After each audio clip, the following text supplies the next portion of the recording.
6학년 학생 여러분 안녕하세요.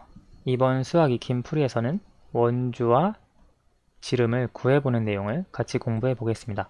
수학 익힘 66쪽, 67쪽입니다.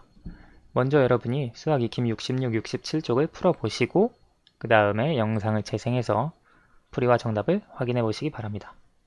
66쪽 수학 익힘 내용부터 확인해 보겠습니다. 1번 프로펠러의 길이가 9cm인 드론이 있습니다. 프로펠러가 돌 때 생기는 원의 원주를 구해보세요. 프로펠러의 길이가 9cm, 그리고 프로펠러가 돌 때 생기는 원의 원주, 즉 프로펠러가 9cm인데 이게 이렇게 도는 거죠. 그러니까 어떻게 보면 이 프로펠러의 길이가 바로 지름이 됩니다.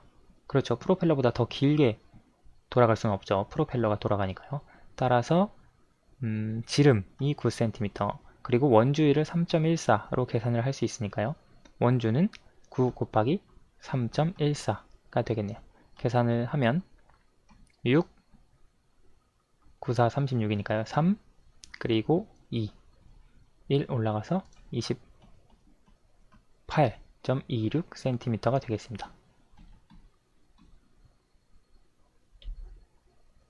자, 다음 2번. 길이가 62cm인 종이띠를 겹치지 않게 붙여서 원을 만들었습니다. 만들어진 원의 지름을 구해보세요. 겹치지 않게 붙이는 게 힘들겠지만 아무튼 겹치지 않게 붙였대요. 테이프를 이용하든지 할 수 있겠죠. 원의 지름을 구해보세요. 길이가 62cm인 종이띠를 겹치지 않게 붙였으니까 즉 원주가 62cm가 되는 거죠. 그렇죠. 원주율이 3.1이라고 했을 때 어림에서 우리가 지름은 62 나누기 3.1을 계산해주면 되겠습니다. 계산해보면 이렇게 소수점 올라가고요. 62, 31 해서 2, 62 그리고 0 해서 20, 지름이 20cm다 라고 하는 것을 알 수 있습니다. 실제로 지름 20에 3.1배를 하면 원주 62cm가 나오죠. 3번 지름이 30cm인 원 모양의 바퀴자를 사용하여 집에서 도서관까지의 거리를 알아보려고 합니다. 바퀴가 100바퀴 돌았다면 집에서 도서관까지의 거리는 몇 cm인지 구해봅시다. 원 모양의 바퀴자 이런 것도 있나봐요. 바퀴자 외발 자전거처럼 생기긴 했는데, 그러면 이 자를 사용해서 집에서 도서관까지 거리 지름이 30cm래요. 바퀴가 100바퀴 돌았다는 것은 그 원의 둘레, 원주가 100개 있는 거랑 똑같죠. 이해되시죠? 우리 왜 지난 시간에 그 종이 자를 가지고 원 조각 길이 쟀던 거 기억나시죠? 원 조각의 둘레, 원주요. 그때 했던 것처럼 그것이 한 바퀴 돌면 그 거리, 그 길이가 바로 원주가 됩니다. 그런데 100바퀴 돌았으니까 우리가 여기 원 모양의 바퀴자의 원주에다가 100을 곱해 주어야 집에서 도서관까지의 거리가 되겠죠. 그렇죠? 한 바퀴 돌았다면 그냥 이 원주만 구해주면 되겠지만요. 지금 지름이 30cm라고 했고 원주율을 3.14로 계산할 거니까요. 30 곱하기 3.14를 계산하면 원주가 나옵니다. 그럼 이걸 계산했을 때 9 그리고 42 그래서 94.2가 나옵니다.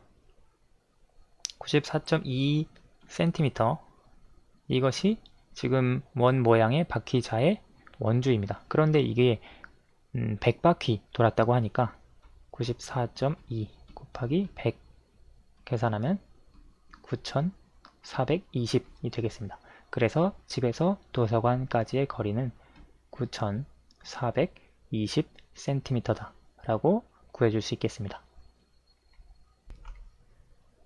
그러면 도서관에서 집까지 거리가 약 94m? 100m가 좀 안되니까 그렇게 먼 편은 아니네요. 굉장히 도서관에 가까운 집에서 살고 있습니다. 자, 그러면 67페이지 수학 익힘 넘어가도록 할게요. 지혜와 슬기는 훌라후프를 돌리고 있습니다. 지혜의 훌라후프는 바깥쪽 지름이 80cm이고 슬기의 훌라후프는 바깥쪽 원주가 279cm입니다. 누구의 훌라후프가 더 큰가요? 우리가 원의 크기를 비교할 때는 원의 지름이 더 큰 것이 더 큰 원입니다. 그렇죠.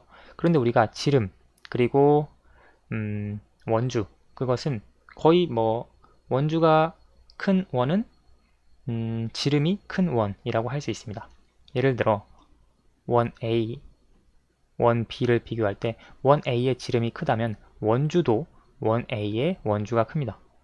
왜냐하면 지름에 원주율을 곱한 것이 원주가 되니까요. 그렇죠. 따라서 지름이 80, 원주가 279니까 지름을 비교를 하든 원주를 비교하든 둘 중에 하나만 비교하면 됩니다. 선생님은 개인적으로 나눗셈보다 곱셈을 좋아해서 여기 지름의 원주율을 곱해서 원주, 지의 훌라후프의 원주를 구해보겠습니다. 80 곱하기 3.1 이것을 계산하면 되겠죠. 1이랑 먼저 곱하면 80, 그리고 3이랑 곱하면 240. 그래서 이거를 계산하면 0, 8, 4, 2 그리고 소수점 하나 해서 248이 나오겠네요. 그렇죠. 그러면 248cm, 279cm 그러니까 슬기의 훌라후프가 더 크겠네요. 원주끼리 비교를 했을 때요. 따라서 슬기의 훌라후프가 더 크다라고 할 수 있습니다. 혹시 나눗셈으로 계산을 하고자 한다면 슬기의 훌라후프 원주가 279이기 때문에 이것을 가지고 원주율로 나누어주면 지름을 구할 수 있습니다. 한번 계산해 볼까요? 여기서 9 하면 279가 나오고요. 그래서 0. 그래서 슬기의 훌라후프의 지름은 90cm입니다. 지혜의 훌라후프의 지름이 80cm니까 슬기의 훌라후프가 더 크다라고 하는 걸 지름끼리 비교해도 알 수 있습니다. 5번, 6번 은주는 부석사의 견학을 갖다가 국보로 지정된 무량수전을 보았습니다. 배을림 기둥의 단면이 원 모양이라고 할 때 물음에 답하세요. 지금 이 기둥이 있는데요. 뭐 좀 얇은 부분도 있고 두꺼운 부분도 있습니다. 근데 문제에서 가장 두꺼운 부분의 지름이 49cm라면 그 두꺼운 부분의 원주는 몇 cm인지 구해보세요. 원주율은 3으로 구하려고 합니다. 지름이 49cm 그리고 원주율을 3으로 한다고 했으니까요. 계산하면 147. 그래서 원주는 147cm라고 할 수 있습니다. 6번 기둥머리 부분의 지름이 34cm. 머리 부분 그리고 밑부분의 지름이 44cm. 그러면 머리 부분의 원주와 밑부분의 원주의 차는 몇 cm인지 구해보세요. 역시 원주율은 3으로 해서 보시면 머리 부분의 원주 이것은 34 곱하기 3으로 계산할 수 있습니다. 계산하면 102가 되겠고요. 그리고 기둥머리 그리고 기둥 밑부분의 원주 즉 밑부분의 지름이 44이기 때문에 원주율 3을 곱해주면 132가 되겠습니다. 문제에서 머리 부분의 원주와 기둥 밑부분의 원주의 차를 구하라고 했으니까 132 빼기 102 해서 30cm가 차다라고 하는 걸 구해줄 수 있겠습니다. 오늘 수학 익힘 풀이는 여기까지 하겠습니다. 감사합니다.